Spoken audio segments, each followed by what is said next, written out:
అందరికీ నమస్కారం. నేను మీ దాసరి కవిత. మన అనంతపురం జిల్లాలో గూడా కన్జ్యూమర్ ఫోరం అనేది ఒకటుంది. కన్జ్యూమర్ ఫోరం అంటే వినియోగదారుల కమిషన్ అని అర్థం. కన్జ్యూమర్ ప్రొటెక్షన్ యాక్ట్ 2019లో మళ్ళీ దాన్ని మార్చారనమాట. అంటే పాత దాన్ని కొంచెం కొత్త దాన్ని కలిపి పెట్టారనమాట. కొత్త దాంట్లో, పాత దాంట్లో ఏమున్నాయని మనకిక్కడ ఒక అడ్వకేట్ గారున్నారు. అడ్వకేట్ గారు రాగానే మనం తెలుసుకుంటామనమాట. అన్ని కోర్ట్‌లో గూడా వినియోగదారుల కమిషన్ గూడా ఒకటుంది. అది తెలుసుకోండి.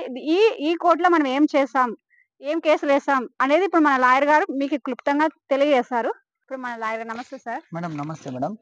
ఈరోజైతే మన ప్రజలకి వ్యూవర్స్ అనొచ్చు, ప్రజలైనా అనొచ్చు.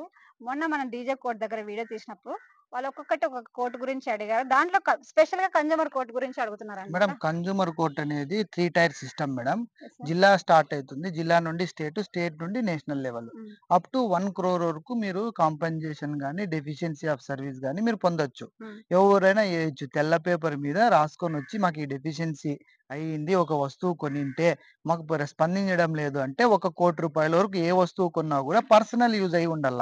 కమర్షియల్ పర్పస్ మాత్రము ఇక్కడ కన్జ్యూమర్ కోర్ట్ అప్లికబుల్ కాదు. కమర్షియల్ అంటే ఒక జిరాక్స్ షాపు పెట్టుకోవాలని ఒక మనిషి పెట్టుకుంటాడు హ్మ్. వికలాంగుడు. హ్మ్. ఆయన జిరాక్స్ షాప్ పెట్టుకోవాలని కమర్షియలే. హ్మ్. కానీ ఆయన లైవ్లీవుడ్ కోసం పెట్టుకునేది. అప్పుడు ఆ మిషన్ రిపేర్‌కి వచ్చిందనుకో, లేదు నువ్వు కమర్షియల్ పర్పస్ అనేకి లేదు. కాబట్టి అది రూ. 1,00,00,000 కావచ్చు, 10,000 కావచ్చు, 10,00,000 కావచ్చు. హ్మ్. హ్మ్. ఒక రూ. 1,00,00,000 వరకు మనం వేసుకోవచ్చు.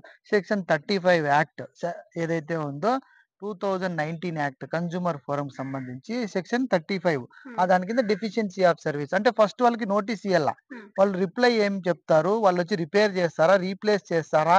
ఇవన్నీ 2, 3 ఛాన్సుల తర్వాతే నువ్వు ఏసేకుంటుంది. అంతవరకు చాలా ఏసేకుండదు. మందికి ఏమనుకుంటారంటే సార్ ఇప్పుడు అన్ని కోర్టులకు కేసులేసినప్పుడు లారీకి చాలా డబ్బులు ఇచ్చుకోలే ఎందుకు కేసేయాలి? లేదు దీంట్లో సైలెంట్ అయిపోతే పోలేదా అని అనుకుంటున్నారు. హ్మ్. సో దీంట్లో మామూలు ఇది కోర్ట్‌కి, ఇంకోటేమంటే కన్జ్యూమర్ ఇక్కడ ఈ కోర్ట్‌కి డిఫరెన్సెస్ చెప్పండి. కన్జ్యూమర్ కోర్ట్ కొత్తగా అమెండ్‌మెంట్ ఏమైందంటే చట్టంలో హ్మ్. మీరు ఇంట్లో కూర్చొని గూడా హ్మ్.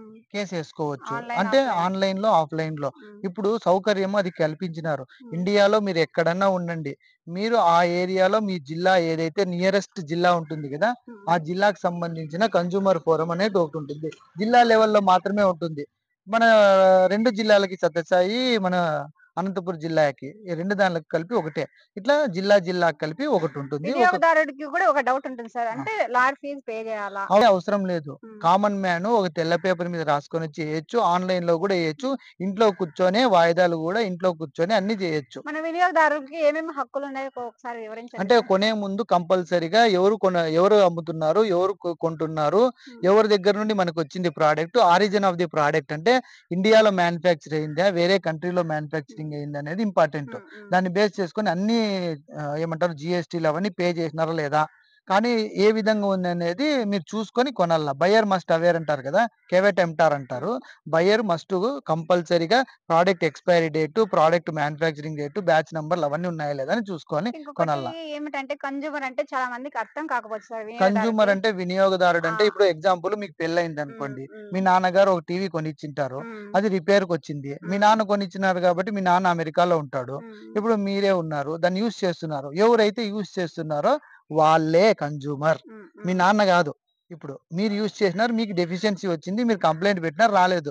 వాళ్ళది. ఇప్పుడు మీకు అర్థమైపోయింది కదా! అర్థమైంది. కన్జ్యూమర్ అంటే హ్మ్. ఎవరైతే యూజ్ చేస్తున్నారో వాడే కన్జ్యూమర్. ఇంకొకటేమంటే సార్ ఇప్పుడు కన్జ్యూమర్‌కి ఇది వేరే అర్థం అవ్వాలంటే ఇప్పుడు ప్రస్తుతం ట్రెండింగ్ ఉండేది నాకు చాలా మంది క్వెషన్ అడిగేది పట్టు పవర్లూమ్ అని ఒక ఇప్పుడు చీర మీద ఒక ఎగ్జాంపుల్ చెప్తే వాళ్ళకి ఈజీగా ఇప్పుడు అర్థమైతుందనమాట. మీకు చెప్పినట్లు పట్టు, పవర్‌లూమ్ అంటున్నారు గదా! హ్మ్. హ్యాండ్లూమ్ వేరే, పవర్‌లూమ్ హ్మ్. వేరే అనేది మీ క్వెషన్. హ్మ్. అప్పుడు ఏమంటారు? ఒక వస్తువు ఈ విధంగా తయారవుతుందని చూపెట్టి, హ్మ్. కానీ ఆ విధంగా తయారు చేయడం లేదని మీరు తెలుసుకున్నారంటే, హ్మ్. కంపల్సరీగా ప్రైమా ఫేసి అంటే ఎవిడెన్స్ ఉండాల. హ్మ్. దీంతోనే తయారు చేసినారు. అప్పుడు హ్మ్. నువ్వు డెఫిషియన్సీ ఆఫ్ సర్వీస్ నాకు అసలకి నువ్వు చెప్పిండేదొకటి, అమ్మిండేదొకటి 100% కాటన్ అంటారు గదా! హ్మ్. హ్మ్. 100% కాటన్ అని ప్రూవ్ చేయాలంటే నీకు తెలిసిండల్లా. హ్మ్. హ్మ్. కాబట్టి అది నీకు బేసిక్ నాలెడ్జ్ నీకు దాని మీద ఉంటే నువ్వు కన్జ్యూమర్ ఫోరంలో డెఫిషియన్సీ రీకాల్ అంటారు. ఒక ప్రోడక్ట్ తయారయిన తర్వాత దాంట్లో ఆ ప్రోడక్ట్ అందరికి అదే డిఫెక్ట్ హ్మ్. వచ్చిందనుకో దాన్ని రీకాల్ చేయొచ్చు. అంటే రీకాల్ అంటే ఆ ప్రోడక్ట్‌నే వెనక్కి తీసుకోవడం.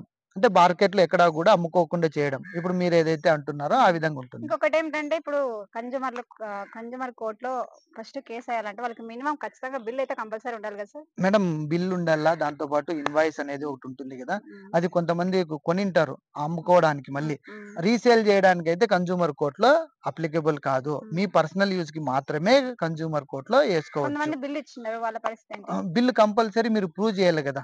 వాళ్ళు వాళ్ళ దగ్గర ఇవ్వకపోతే ఎలా మీరు ఆ చేస్తారు? బిల్ అడిగే కంపల్సరీ ఎయాల. లేకపోతే కన్జ్యూమర్ కోర్ట్ తీసుకోదు, యాక్సెప్ట్ హ్మ్. చేయదు. హ్మ్. ఆన్‌లైన్‌లో అయితే కంపల్సరీ బిల్ ఒస్తుంది, ఇన్వాయిస్ ఒస్తుంది. ఆటోమేటిక్‌గా మీరు ఎయచ్చు. బిల్ లేకపోతే మీరు తీసుకోకూడదు. ఇంకొకటేంటంటే మన వ్యూవర్స్ గాని కొంచెం డౌట్ ఏంటంటే ఒక కన్జ్యూమర్ కోర్ట్‌లో కేసొస్తే జస్ట్ మనకి కంపెన్సేషన్ ఒకటే వస్తది. వాళ్ళకి శిక్షలు పడవు అనే డౌట్ వాళ్ళకున్నాయి. శిక్షలు పడతాయా లేదా మన వ్యూవర్స్‌కి చెప్పండి. మేడం శిక్షలనేటివి వాళ్ళు కట్టకపోతే ఇక్కడ గూడా సివిల్ కోర్ట్‌లో ఏదైతే సివిల్ ప్రిజన్ అనేది హ్మ్. ఒకటుంటుంది. హ్మ్. అది కన్జ్యూమర్ కోర్ట్ డిసైడ్ చేస్తుంది.